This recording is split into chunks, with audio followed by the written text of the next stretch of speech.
Alright guys, today we're going to do a quick tutorial on installing the Hot Racing sway bar kit in the Traxxas Slash. I've already installed it in my race Slash here, and I went ahead and went with the blue sway bars, which are the medium. The kit comes with red, which is soft, blue, which is medium, and the chrome, which are hard. The things you'll need to install this: you'll need a 1.5 millimeter hex, a 2 millimeter hex, and a 2.5.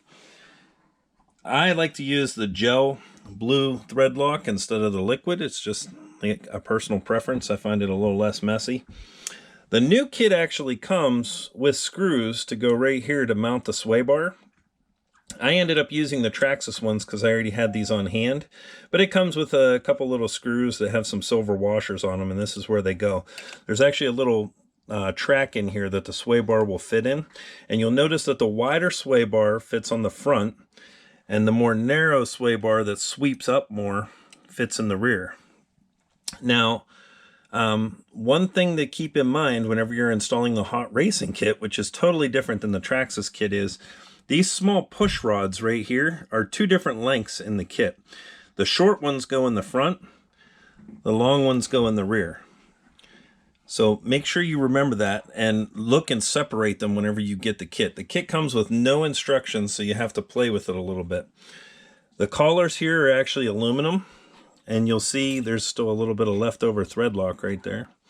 This is where you want to use your thread lock. Everything else you don't need thread lock for unless you have like aluminum A-arms or something like that.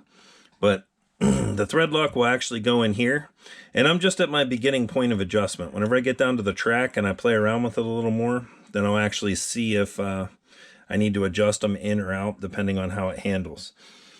If you come over here to the rally, and this is a rally that I mainly drive on the road, this has the Traxxas kit installed, and it only comes with 2 sway bars. So it comes with a black sway bar for off-road and a chrome sway bar for on-road. I actually installed the black one on this, even though it is mainly used on road. I do drive it occasionally in like grass and gravel, just because this is pretty much just a bashing car.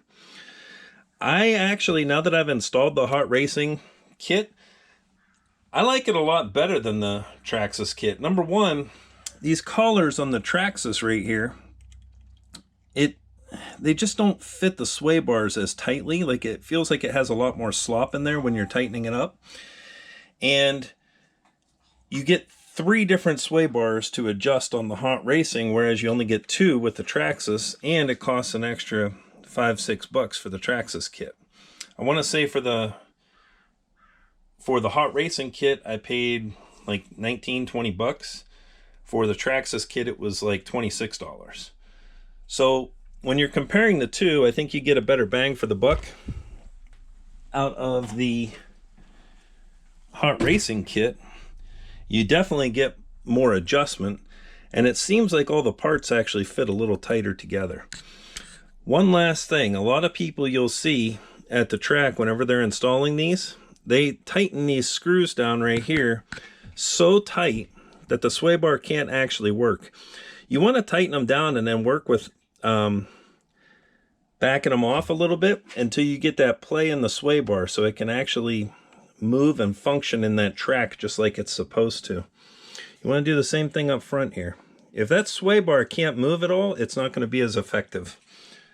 So just a quick, just a quick tip guide, some stuff that I looked around on the internet to see what was available and what the guys had already put out there.